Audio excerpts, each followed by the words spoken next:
درختوں کی لکڑ اور اس سے نکلنے والا دودھ شربت۔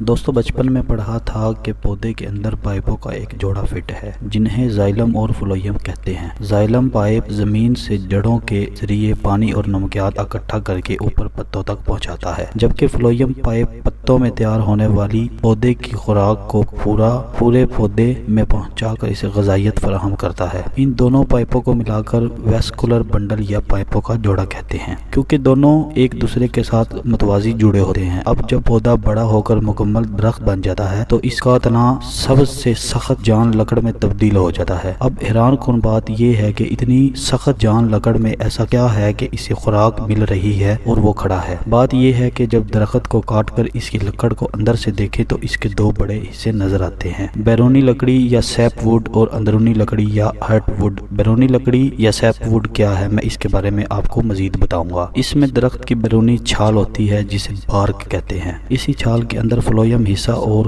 کیمبیم حصہ ہوتا ہے۔ فلویم کی تو سمجھ آ گئی، لیکن کیمبیم یہ دراصل پتلی سی زندہ لکڑی کی ایک چادر ہے۔ ٹیشوز کا کام اندرونی زائلم کے سیلز بنانا اور بیرونی چھال بارک کے مردہ سیلز بنانا ہے۔ اسی طرح زائلم سیپ ووڈ کے اندر والا حصہ ہے جو بالکل درمیان والی ہارٹ ووڈ لکڑ سے پہلے آتا ہے۔ کبھی کٹی ہوئی گول لکڑی کو غور سے دیکھیں تو اس پہ دائرے کے نشان نظر آئیں گے۔ یہ سب زائلم کے حصے ٹیشوز ہیں اور ماہرین کے مطابق ہر دائرہ درخت کے عمر کا 1 سال ظاہر کرتا ہے، یعنی جتنے دائرے ہوں گے اتنے ہی سال درخت کی عمر ہوگی۔ جب یہ اندرونی دائرے آہستہ آہستہ بوڑھے ہوتے مر جاتے ہیں تو سخت لکڑ میں تبدیل ہو جاتے ہیں جسے ہارٹ ووڈ کہتے ہیں۔ یہ بالکل اندرونی سخت جان لکڑ ہے جس کی وجہ سے درخت کا وجود کھڑا رہتا ہے۔ اسی سے فرنیچر اور کام کی چیزیں بنتی ہیں، اور اس کا سرخ و سیاہ رنگ دراصل اس میں موجود ایک کیمیکل ٹینن کی وجہ سے ہوتا ہے۔ یہ کیمیکل بہت سارے پھلوں اور آپ کی چائے میں بھی ہوتا ہے۔ اس کا مقصد دراصل درخت کی بیکٹیریا اور دوسرے کیڑے مکوڑوں سے بچانا ہوتا ہے۔ دنیا کے انتہائی گھنے جنگلات جن کے درخت دنیا کے سب سے بڑے درخت ہیں، ان کی لکڑی میں بھی سرخ رنگ اس کیمیکل کی وجہ سے ہے تاکہ بیماریوں سے بچ کر پروان چڑھیں۔ خیر، جب ایک درخت کا SAP والا حصہ زخمی کیا جاتا ہے تو ان پائپوں زائلم اور فلویم میں تیار شدہ مال باہر رسنا شروع ہو جاتا ہے۔ اسے SAP سیپ کہتے ہیں، اور اسی وجہ سے لکڑ کا بیرونی حصہ سیپ ووڈ یعنی ارک والا حصہ کہلاتا ہے۔ کبھی آپ درختوں کو غور سے دیکھیں تو اکثر آپ کو ایک سرخ یا ہلکے سفید پیلے رنگ کا شربت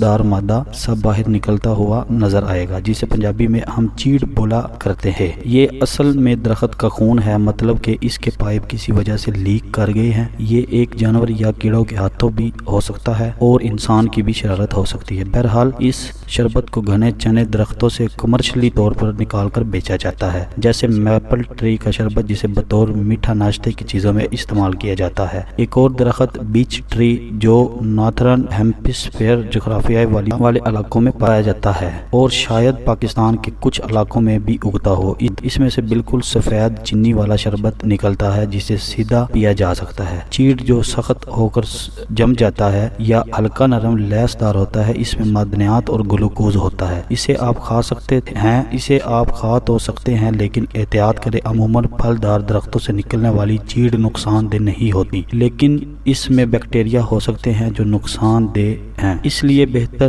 ہے دور رہیں۔ یہ مادہ خشک ہو کر خود بخود ہمارے جسم کی طرح درخت کے پائپ بند کر دیتا ہے۔ البتہ کچھ درخت مثلاً ربڑ کا درخت، اس میں سے سفید دودھ جیسا مادہ نکلتا ہے۔ صرف یہی نہیں بلکہ آپ نے بہت سارے ایسے پودے دیکھے ہوں گے جن کے کسی حصے کو توڑیں تو بیچ میں سے دودھ نکلتا ہے۔ یہ دودھ نہیں، زہر ہے۔ پودوں کا ایک خاندان ہے جس کا نام یوروفوربیا سے ہے۔ یہ خاندان زہر سے بھرا ہوا ہے۔ اس خاندان کے کوئی 5000 سے بھی زیادہ پودے ہیں جن کے بیجوں، پھلوں، تنوں سے لے کر پتوں تک ہر شے نسل کے حساب سے زہر موجود ہے۔ پاکستان میں سر عام ایک جھاڑی دار پودا ارنڈ کا پودا اس خاندان سے ہی ہے۔ اسی خاندان میں دنیا کا سب سے زہریلا پودا موجود ہے جو شمالی و جنوبی امریکہ میں پایا جاتا ہے۔ اندازہ کریں اس درخت کے نیچے کھڑے ہوں اور اوپر سے بارش شروع ہو جائے تو ایک ایک قطرہ جو درخت کو چھو کر آپ کے جسم پر گرے گا موٹا چھالا بناتا جائے گا۔ صرف یہی نہیں، اس کے زیادہ قریب کھڑا ہونے سے ہی سانس، جلد اور آنکھوں آنکھوں کی الرجی شروع ہو جاتی ہے۔ اس دودھ والے پودوں کے کچھ سخت نقصانات ہیں، جیسے آنکھوں میں جائے تو سخت تکلیف کا باعث بنتا ہے، نابینا بھی کر سکتا ہے۔ اس کے علاوہ کچھ فوائد بھی ہیں کہ ربڑ ان کی ایک نسل کے پودے سے نکلتا ہے اور بہت ساری جلدی امراض کی دوائیاں اور کریمیں بنتی ہیں۔ قدرت نے انہیں زہریلا اسی لیے بنایا ہے کہ جانور انہیں مت کھا سکے۔ ان کا بڑا کیا مقصد ہے؟ سائنس ابھی بے خبر ہے۔ ایک تو یہ خوبصورت